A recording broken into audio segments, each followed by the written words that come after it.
नमस्कार, मैं अमर खान। कैसे हैं आप सब? मुझे उम्मीद है आप और आपका परिवार खुश होगा, तंदुरुस्त होगा। मैं हमेशा भगवान से और खुदा से दुआ करता हूं कि आप खुश रहें, तंदुरुस्त रहें और देश की तरक्की में कुछ ना कुछ अपना योगदान देते रहें।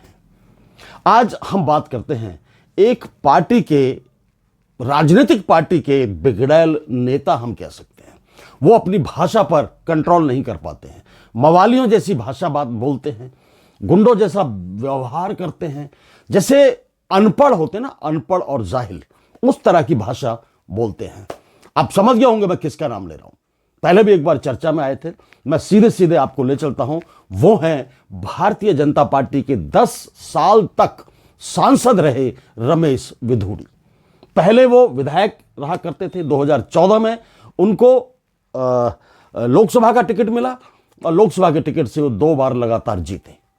उनका पिछले दिनों संसद के अंदर, भरी संसद के अंदर, देश की सबसे बड़ी पंचायत के अंदर उन्होंने बहुजन समाज पार्टी के सांसद दानिश अली को लगातार जाति सूचक शब्दों से संबोधित किया, उनको गालियां दी।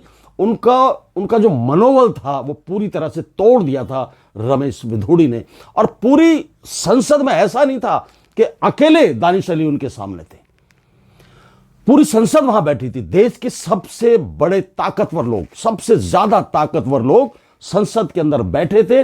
उस वक्त रमेश विधुड़ी ने उसको जाति सूचक शब्दों से संबोधित किया, उसके धर्म को गालियां दी, उसको सरेआम गालियां दी। और किसी की मजाल नहीं हुई, किसी की हिम्मत नहीं हुई कि वो रमेश विधुड़ी को खड़ा होकर कह सके कि चुप बैठ जा, ऐसा क्यों बोल रहा है, मजाल है। क्योंकि इनकी पार्टी का यह एजेंडा ही लगता है कि आप जितना जिसको भला बुरा कहोगे उतना हमें फायदा होगा।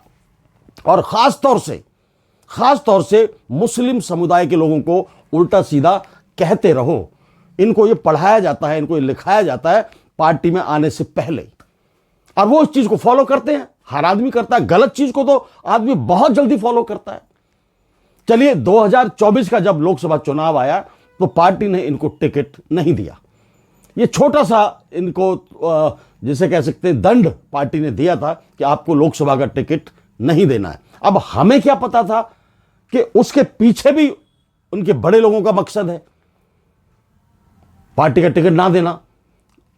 अब दिल्ली में विधानसभा के चुनाव हैं, विधानसभा इलेक्शन है, तो इनको कालकाजी से पार्टी ने विधानसभा की टिकट दे दी। टिकट दे दी, बड़े खुश हुए। उनको लगा कि मुझे टिकट दिया है पार्टी ने, इसका मतलब मैंने पिछले दिनों में कुछ गलत नहीं कहा था, गलत नहीं किया था। पार्टी ने मुझे कुछ ऐसा दंड तो दिया नहीं, कोई भारी भरकम तो कुछ नहीं दिया। मुझे फिर मौका दिया है कि मैं अपनी बदतमीजी दूसरों के सामने शेयर करूं, जाहिर कर दूं कि मैं कितना बड़ा बदतमीज हूं। पिछले दिनों, अभी 2 दिन पहले ही, कालकाजी के अंदर जैसे प्रचार करने जाते हैं, इनके साथ इनकी महिला नेत्री भी साथ में खड़ी हुई थी। ऐसा नहीं कि अकेले थे ये, महिलाएं, इनकी अपनी महिलाएं भी साथ में थी, पार्टी की महिलाएं भी साथ में थी, सभी साथ में थे। तो सीधे सीधे भाषण देते हैं मंच से कि बहनों भाइयों, मैं कालकाजी की सड़कों को, कालकाजी की गलियों को, खड्डों को प्रियंका गांधी के गालों की तरह बना दूंगा। अब आप इस बात से अंदाजा लगाइए कि कितना अनपढ़ इंसान है ये। वो प्रियंका गांधी जो गांधी खानदान से ताल्लुक रखती है, जिसके परिवार से 2-2 लोग देश के लिए शहीद हुए, जिसके परिवार ने देश के लिए कुर्बानियां दी, देश को आजाद कराया, उस प्रियंका गांधी पर कटाक्ष ऐसा कसा इस आदमी ने कि सब देखते देखते रह गए। कहता है सड़कों को प्रियंका गांधी के गालों की तरह बना दूंगा। बताइए, इसकी मानसिकता आप देखिए, कैसे इतने बड़ी पार्टी का यह आदमी इतनी छोटी बात करता है और बड़े लोग इस पर कोई एक्शन नहीं लेते हैं। यह बड़े शर्म की बात थी। घटिया किस्म की ये जिसे कह सकते हैं सोच, मानसिकता, और ऐसे लोगों को आप टिकट देते हो। पहले आपने संसद में भेजा, अब आप विधानसभा में भेजोगे। ये जहां जाएंगे वहां ही गंद फैलाएंगे। ऐसे लोगों का बाइकआउट क्यों नहीं किया जाता? ऐसे लोगों को दंडित क्यों नहीं किया जाता?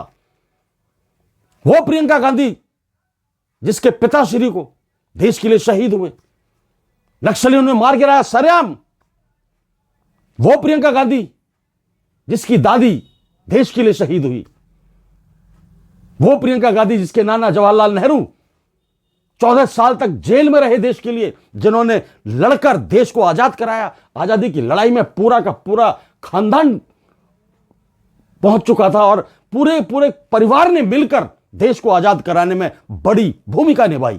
ऐसे परिवार की लड़की को, सौम्य लड़की को, जिसने कभी भी अपनी जबान से कोई गलत शब्द नहीं कहे। आप प्रियंका गांधी के भाषण उठाकर देख लीजिए, बड़ी तहजीब के दायरे में वो अपनी बात रखती है। और तुम्हें महिलाओं पर कहने का क्या जरूरत पड़ रही थी? तुम्हें अपने काम करने नहीं आते क्या? अरे तुम काम की बात करो, सड़कें बनाने की बात करो, पानी की बात करो, शिक्षा की बात करो, रोजगार की बात करो, दिल्ली को सुधारने की बात करो। किसी के घर की बहन बेटी पर इस तरह का लांछन, इस तरह का कमेंट्स करना, वो उसके बावजूद वो सांसद भी है। तुम तो सांसद भी नहीं हो इस वक्त। देश की सबसे बड़ी पंचायत में बैठती है वो, उसका क्या मुकाबला करोगे आप? गंद तो फिर कोई भी बोल सकता है भाई, गंद तो किसी से भी बुलवा लो, गालियां किसी से दिलवा लो, बकवास किसी से करा लो, जाहिलपन किसी से दिखवा लो, कोई भी कर सकता है। रमेश विधोड़ी जी, आपने यह कहकर अपना और अपने परिवार का मान और सम्मान घटा लिया है। कोई नेता उनकी पार्टी का यदि यह कह दे कि मैं इस विधानसभा की सड़कों को रमेश विधोड़ी की पत्नी के गालों की तरह बना दूंगा, आप बर्दाश्त कर लेंगे? या बेटी के गालों की तरह बना लूंगा, आप बर्दाश्त कर लेंगे? या रमेश विधोड़ी जी की बहन की गालों की तरह बना लूंगा, आप बर्दाश्त कर लेंगे? आपकी बहन हमारी भी बहन है, आपकी बेटी हमारी भी बेटी है। हम दूसरों की बातों को बर्दाश्त नहीं कर सकते, तो अपने ऊपर आए हुए इस तरह के कमेंट्स को कैसे कोई बर्दाश्त करेगा? आप प्रियंका गांधी की महानता को आप इसी चीज से आप नाप सकते हैं, देख सकते हैं कि उसने अभी तक कोई शब्द नहीं कहा है। और वो मैं बता रहा हूं आपको, यदि वो कुछ जवाब भी देगी आपकी इस भद्दी कमेंट्स का, तो बड़े ही तहजीब के दायरे में रह कर देगी। ये फर्क होता है खानदान का। वो खानदान जो देश को चलाता था, जिसने देश दिया है हमको, आजादी दी है हमको, संविधान दिया है हमको। आप संविधान से बाहर रहकर बात करते हो। संविधान आपकी नजर में कुछ चीज ही नहीं है। किसी भी दायरे में अपने आप को फिट नहीं पाते हो आप एक ऐसे आवारा, मतलब गुंडे की तरह आप बात करते हो कि जैसे किसी का कोई आपके प्रति कोई जवाबदेही नहीं रह गई है। शर्म आनी चाहिए, मैं तो कहता हूं शर्म आनी चाहिए आपको। दूसरी तरफ एक और महिला नेत्री, आम आदमी पार्टी की आतिशी, जो इस वक्त मुख्यमंत्री हैं दिल्ली की, उनके बारे में आप कहते हो कि आतिशी ने तो बाप बदल लिया है, पहले मारलेना थी ये, अब सिंह हो गई हैं। शर्म नहीं आती क्या? शर्म नहीं आती आपको इस तरह की बात करते हुए महिलाओं के बारे में? आपने सोचा है कि आपके परिवार में महिला नहीं है? यदि कोई आदमी सिर फरा कोई आदमी आपकी तरह होगा तो पर्सनल अटैक करेगा आपके ऊपर। आप कैसे बर्दाश्त कर पाओगे उसको? आप तो गुंडे मवाली हो, आप तो निकल जाओगे अपने आदमी लेकर, मार दोगे, पीट दोगे उसको। ऐसी भाषा, आपके जब बच्चे आपकी ये भाषा सुनते होंगे तो शर्म से डूब मरते होंगे। वो शर्म आती होगी उनको। आप अपने घर में अपने महिलाओं से पूछ कर देखना कि मैंने जो कहा है वो सच का है क्या? वो कहेंगी गलत किया आपने। जैसे वो महिला है ऐसी हम महिलाएं, वो किसी की बहन बेटी है ऐसी हम किसी की बहन बेटी है। हमारे ऊपर कोई इस तरह का कटाक्ष करेगा तो आप क्या बर्दाश्त करोगे? हम 100% कहेंगे आप पूछना अपने घर में, बेटी से पूछना, बहन से पूछना, पत्नी से पूछना, मां से पूछना, क्या मैंने कहा है जो सही कहा है? बिल्कुल आपको डांटेंगी, धमकाएंगी। मां होगी आपकी तो आपको थप्पड़ भी मार देगी। इस तरह से गलत बयानबाजी सिर्फ चुनाव जीतने के लिए, इसका मतलब आपको शय मिली हुई है ऊपर से ना, कोई आपके ऊपर एक्शन नहीं होता, कोई आपको कुछ कहता नहीं है। कोई जेल में नहीं डालता, कोई पार्टी से नहीं निकालता, कोई दंडित नहीं करता आपको। इसका मतलब तो यही हुआ कि आपकी पार्टी वाले जो ऊपर वाले बैठे हैं वो आपको कह चुके हैं कि आप इस तरह इस श्रेणी के आदमी हो रमेश विधुड़ी, क्योंकि आपके ऊपर ये बातें फबती हैं, श्रेणी बना ली आपकी कि आप ये श्रेणी में, ये गंदी गंदी चीजें जो आपकी श्रेणी में आती हैं आप कह दिया करो बीच बीच में। जब कोई बात होगी तो हम उसको डैमेज जो कंट्रोल कर लिया करेंगे।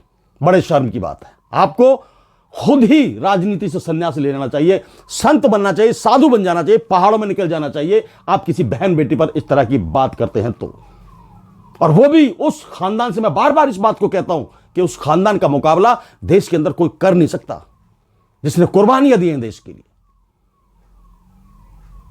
गजब है, गजब है रमेश।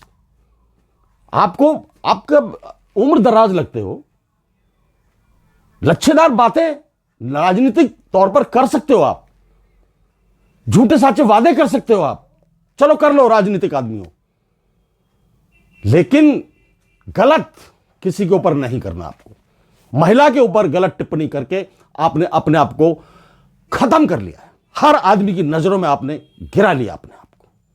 मैं रमेश विधुड़ी की पर्सनल जानकारी आपको देता हूं, ये कौन है, कब ये पैदा हुए, कहां से इन्होंने शिक्षा ली, मैं बताता हूं आपको।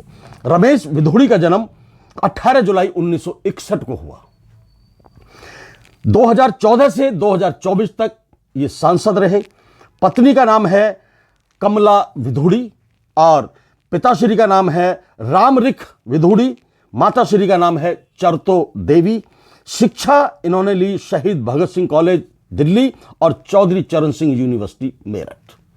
यहां से शिक्षित हैं, पढ़े लिखे हैं, अच्छा परिवार होगा। मैं मान सकता हूं कि आपके परिवार में बच्चे बड़े बूढ़े सब पढ़े लिखे होंगे, लेकिन आप कैसे गुंडे मवाली की तरह निकल गए उन परिवार से जो अपने परिवार को कलंकित कर रहे हैं।